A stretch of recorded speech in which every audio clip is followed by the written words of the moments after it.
Hola, bienvenidos a Canal Fiscal MX. El tema del día de hoy es clasificación de las contribuciones.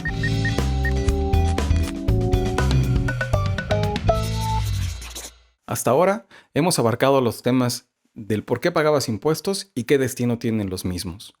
Sin embargo, es momento de comenzar a entrar en materia de manera más específica, o de manera más técnica por denominarlo así. Es por eso que en este capítulo vamos a hablar sobre la clasificación de las contribuciones. Pero antes de entrar en esta clasificación, necesito establecer dos elementos que son imprescindibles para entender y estudiar este tema. El primero de ellos es qué es el hecho imponible y luego el hecho generador de la contribución. Entendiendo entonces por hecho imponible a la hipótesis normativa o al supuesto establecido en ley que se considerará como factor detonante de una contribución. Y por hecho generador se considerará al momento en el que nosotros materialicemos la conducta. Ahora bien, como consecuencia de la materialización de la hipótesis normativa, se dará nacimiento a la relación jurídico-tributaria. En la relación jurídico-tributaria se dará cabida a dos actores, un sujeto activo y un sujeto pasivo, y a un cúmulo de obligaciones derivadas de dicha relación. En este sentido, hay que entender como sujeto activo al Estado o al gobierno y como sujeto pasivo al contribuyente. Habiendo realizado las precisiones anteriores, ahora es necesario hacer mención de los elementos de las contribuciones. Dichos elementos los encontramos en el artículo 5 del Código Fiscal de la Federación, y son el sujeto, objeto, base y tasa o tarifa. Con todo lo ya comentado, ahora sí podemos entrar de lleno con el tema que nos ocupa. Por principio de cuentas, debemos establecer que se denominan contribuciones porque si nos acordamos de lo que establece el artículo 31 de la Constitución Política de los Estados Unidos Mexicanos, nosotros estamos obligados a contribuir a los gastos públicos. Por lo cual, respetando esa línea, el mismo Código Fiscal de la Federación nos establece en su artículo primero que las personas físicas y las personas morales están obligadas a contribuir. Ahora bien, en el artículo 2 del Código Fiscal de la Federación se establece la clasificación de las contribuciones. De manera genérica, en la primera fracción nos habla de los impuestos, en la fracción segunda las aportaciones de seguridad social, en la fracción tercera de las contribuciones de mejora y en la fracción cuarta de los derechos. Haremos mención ahora de las definiciones de cada una de estas fracciones, así como algunos comentarios que nos servirán para hacer las precisiones y detectar las diferencias entre unas y otras. Comencemos por los impuestos. Según el artículo 2 y la fracción primera del Código Fiscal de la Federación, los impuestos son las contribuciones establecidas en ley que deben pagar las personas físicas y morales que se encuentren en la situación jurídica o de hecho prevista por la misma, y que sean distintas de las señaladas en las fracciones 2, 3 y 4 de este artículo. Como podemos apreciar, los impuestos son aquellos que están establecidos y que invariablemente deberemos pagar o darle cumplimiento una vez que nosotros realicemos o nos ubiquemos en la hipótesis normativa. A diferencia de los demás supuestos, como veremos más adelante, estos no tienen ninguna potestad por parte del contribuyente. Al contrario, es una obligación que se debe cumplir sí o sí, y será el Estado quien, después de haber recaudado los impuestos, le dará el destino que considere conveniente o pertinente de conformidad con toda la regulación que al efecto establezca. Ahora, pasemos a lo correspondiente a las aportaciones de seguridad social.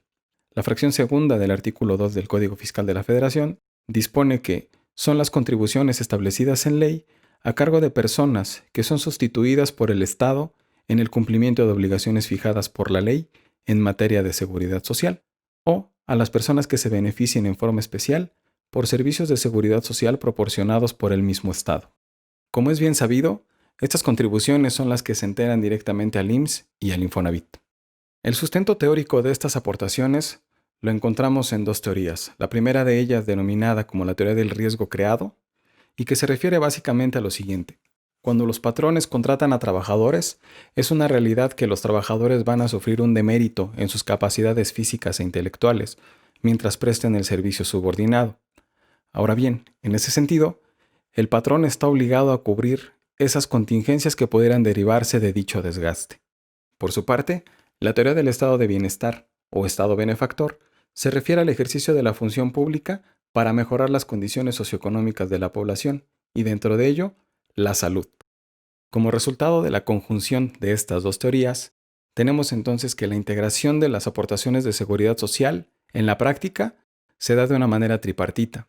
Esto es, el gobierno, el patrón y el trabajador van a hacer aportaciones para cubrir como tal con el costo de la prestación de este servicio por parte del Estado hacia los particulares.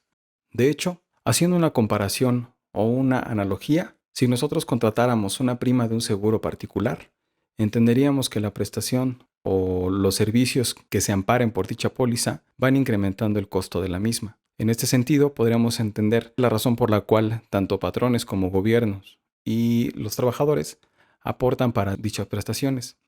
Como la cobertura es amplia, en el Seguro Social nosotros tenemos como beneficiarios o derechohabientes una serie de prestaciones, tanto en dinero como en especie, que se van a otorgar a quienes cumplan con los requisitos establecidos en ley para gozar de dichos derechos.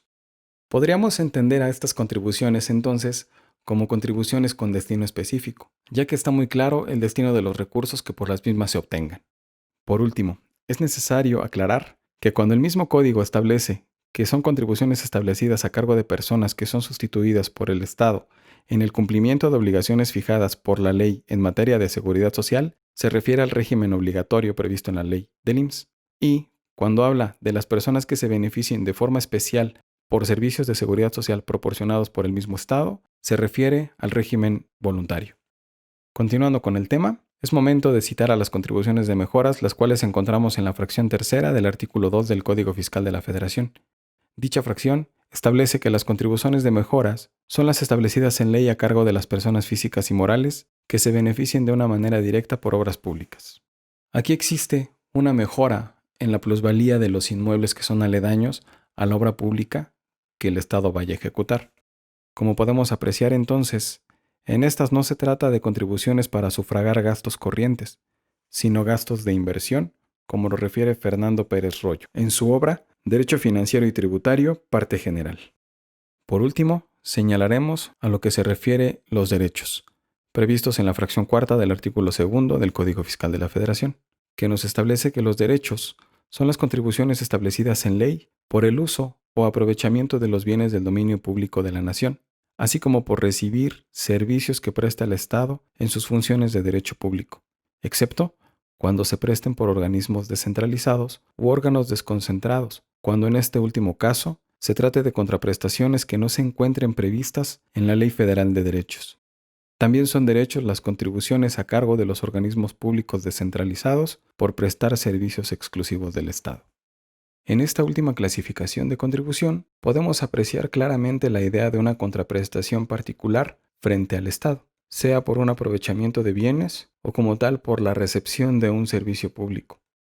Citando al maestro Armando Vargas Ramos en su obra intitulada Impuestos Ambientales, debe de considerarse como un signo característico de los derechos la voluntad del contribuyente respecto de la explotación de un bien público o la prestación por parte del Estado de un servicio de derecho público.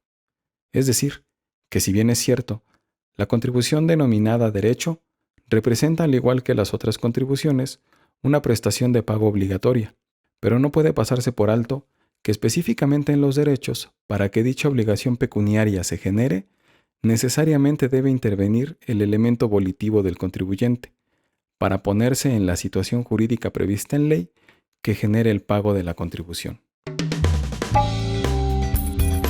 De esta manera, concluimos este episodio. En la descripción del video encontrarás nuestras redes sociales. De igual forma, si te ha gustado el contenido y crees que le puede ser de utilidad a alguien más, por favor compártelo.